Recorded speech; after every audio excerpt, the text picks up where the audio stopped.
Assalamualaikum warahmatullahi wabarakatuh. Halo teman-teman semuanya, jumpa lagi di kelas Pipolondo. Dan pada video kali ini sudah ada dua gambar. Yang pertama, gambar seorang anak yang sedang mengukur tinggi pohon. Hal ini juga sering kita lakukan dulu waktu sekolah, mungkin di aktivitas pramuka.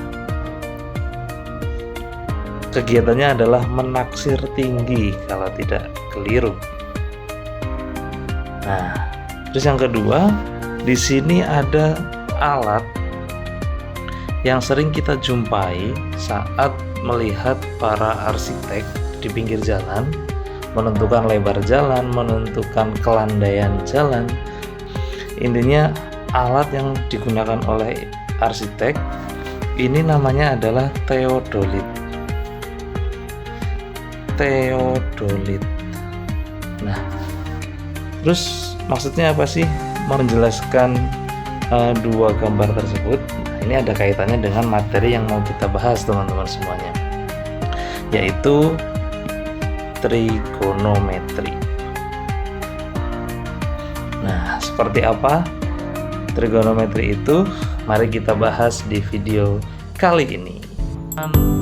Di saat X-nya 20,13. Baik teman-teman semuanya, kita mulai dari definisinya terlebih dahulu untuk trigonometri. Trigonometri dari dua kata, yaitu trigono sama metri. Trigono itu berkaitan dengan tiga sudut, sementara metri itu pengukuran. Berarti sering kita sebut trigonometri itu adalah mengukur tiga sudut, terutama pada sudut pada segitiga siku-siku yang memiliki tiga sudut, 1, 2, dan 3. Nah, untuk mengenal trigonometri, mari kita perdalam terlebih dahulu tentang segitiga siku-siku.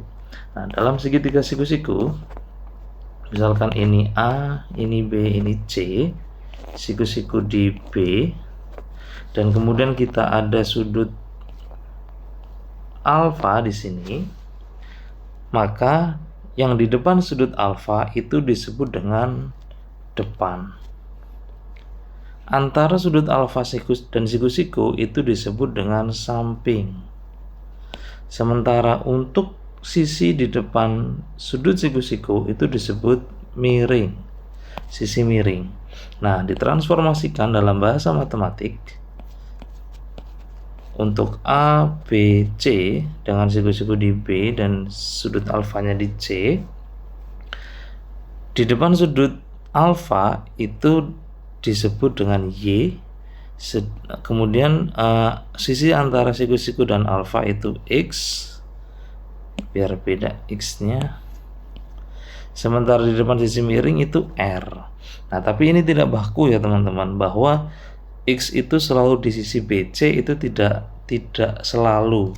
Contohnya, kalau misalkan yang diketahui adalah sudutnya di A, maka sisi BC ini kita sebut sebagai Y, karena dia ada di depan sudut alfa. Sementara antara siku-siku dan alfa itu X. Nah, sisi miringnya tetap sama. Jadi untuk menentukan X dan Y-nya itu didasarkan pada sudut yang diketahui.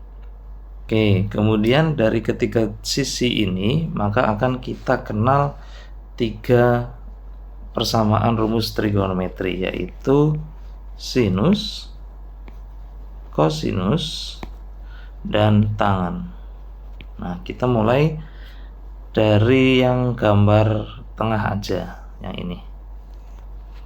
Untuk sinus alfa sering disebut Y per R, atau dalam bahasa kita adalah depan dibagi miring.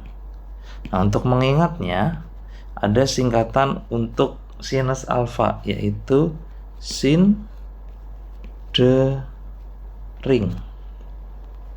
Sinus depan miring. Kosinus alfa itu X per R, yaitu samping dibagi sisi miring. Singkatannya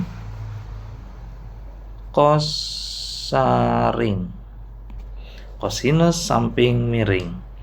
Untuk tangen alfa itu Y per X atau depan dibagi samping. Singkatannya untuk mengingat rumusnya adalah tan desa. Nah, jadi kita sudah kenal sinus alfa, singkatannya adalah sindering atau sinus depan miring. Kemudian kosinus alfa, singkatannya kosaring. Sementara tangen alfa, singkatannya adalah tan desa.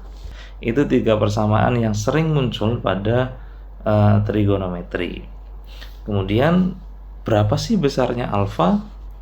Dalam trigonometri yang dasar itu akan kita kenal yang namanya sudut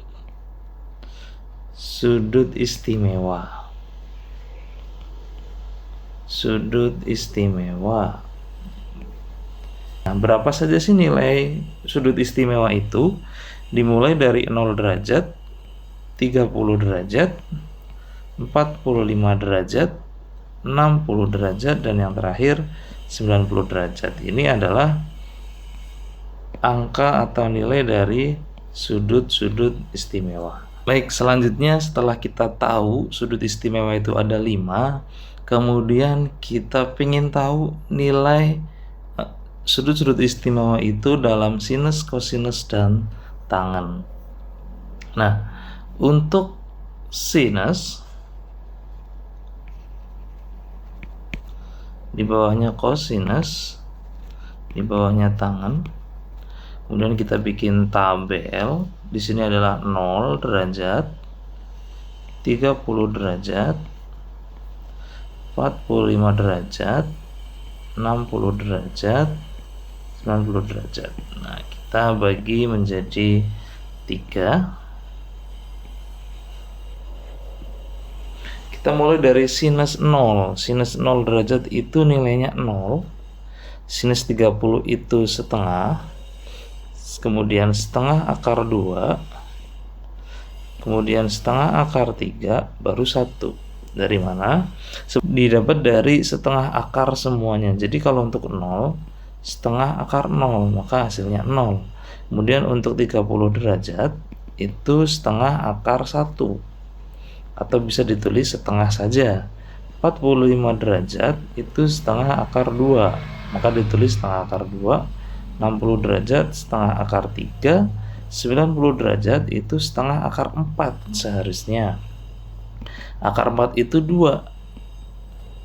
Coret, hasilnya 1. Seperti itu. Nah, untuk kosinus itu kebalikan dari sinus.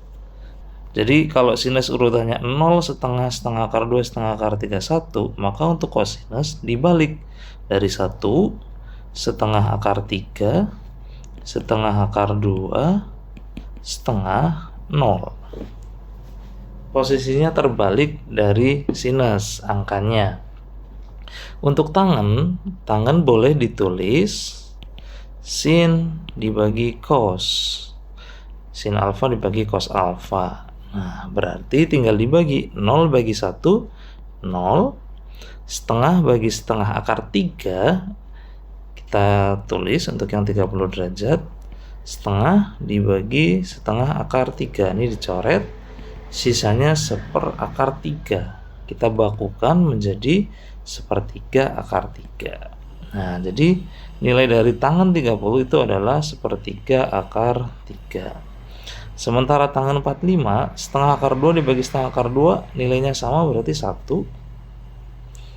Kemudian untuk setengah akar 3 sama setengah dibagi, setengahnya dicoret, sisa akar 3. Untuk 90, tangen 90, 1 dibagi 0. Ini tidak terdefinisi seperti itu. Jadi menentukan nilai-nilai sinus, kosinus, tangen dari sudut istimewa seperti itu caranya. Nah, untuk selanjutnya kita coba untuk latihan soalnya. Untuk yang pertama, di sini diketahui ada segitiga siku-siku tapi belum ada namanya. Kita namai aja ya, A, B, C. Jika cos X itu adalah 20/29, berapa nilai sin X dan tan X?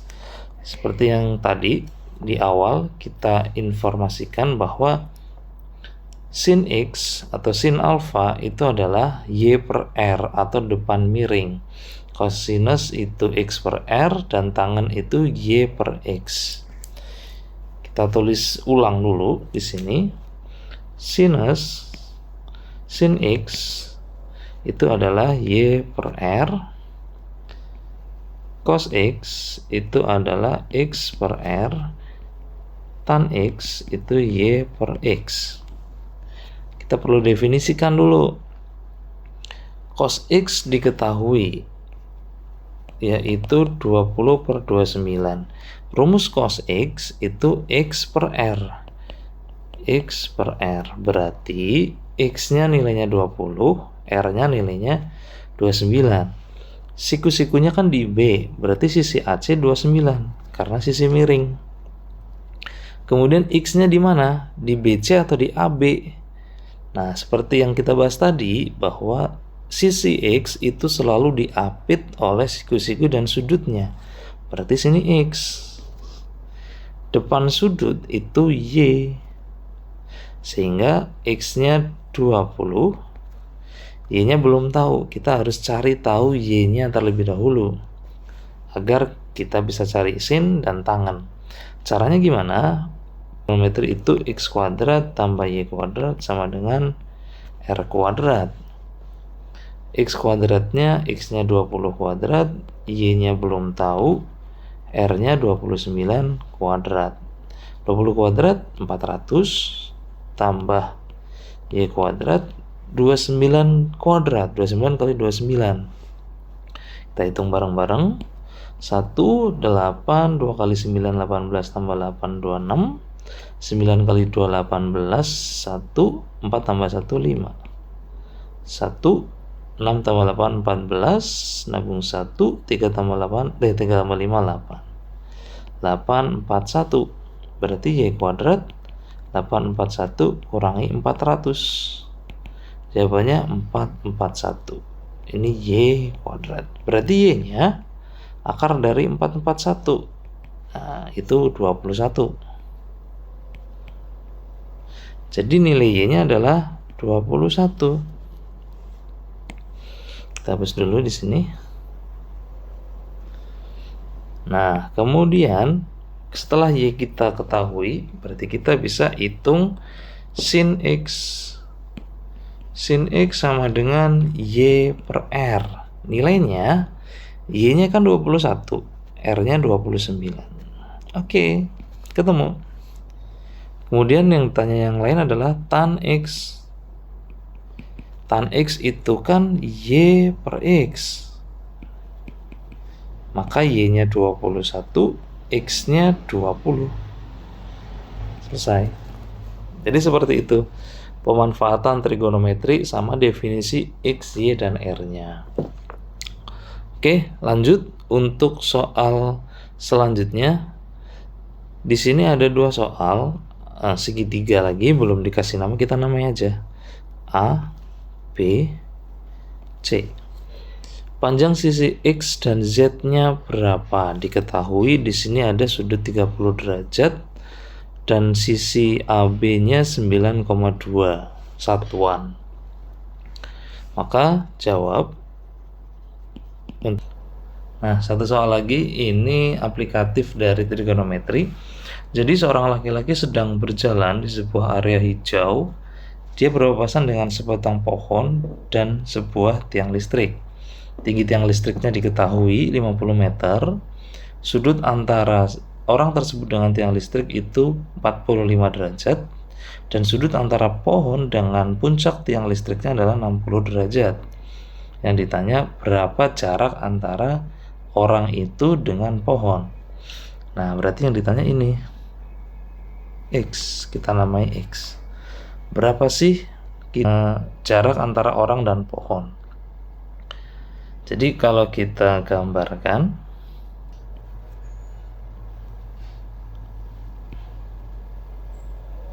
di sini 60, di sini 45. Kita sebut ini A, B, C, dan D.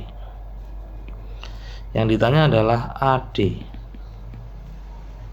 Ini 50. Nah, untuk mencari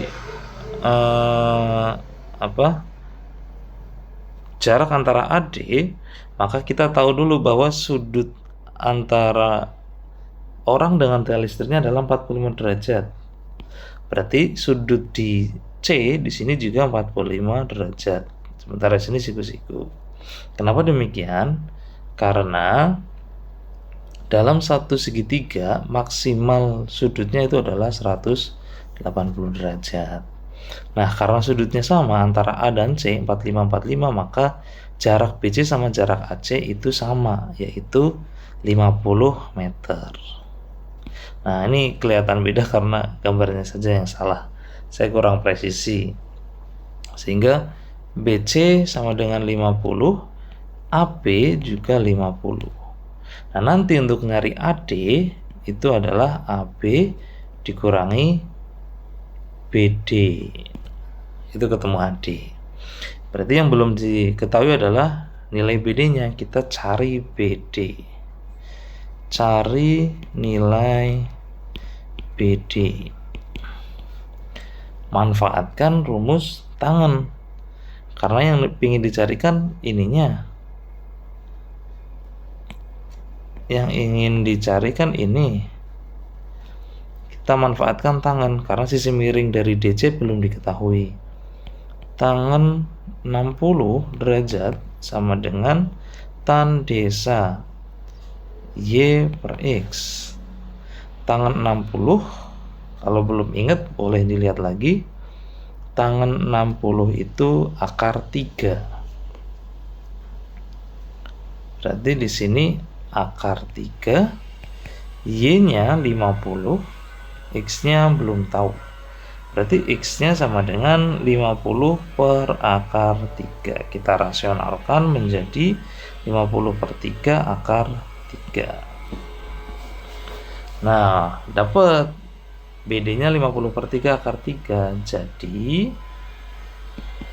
AD sama dengan 50 dikurangi 50 per 3 akar 3.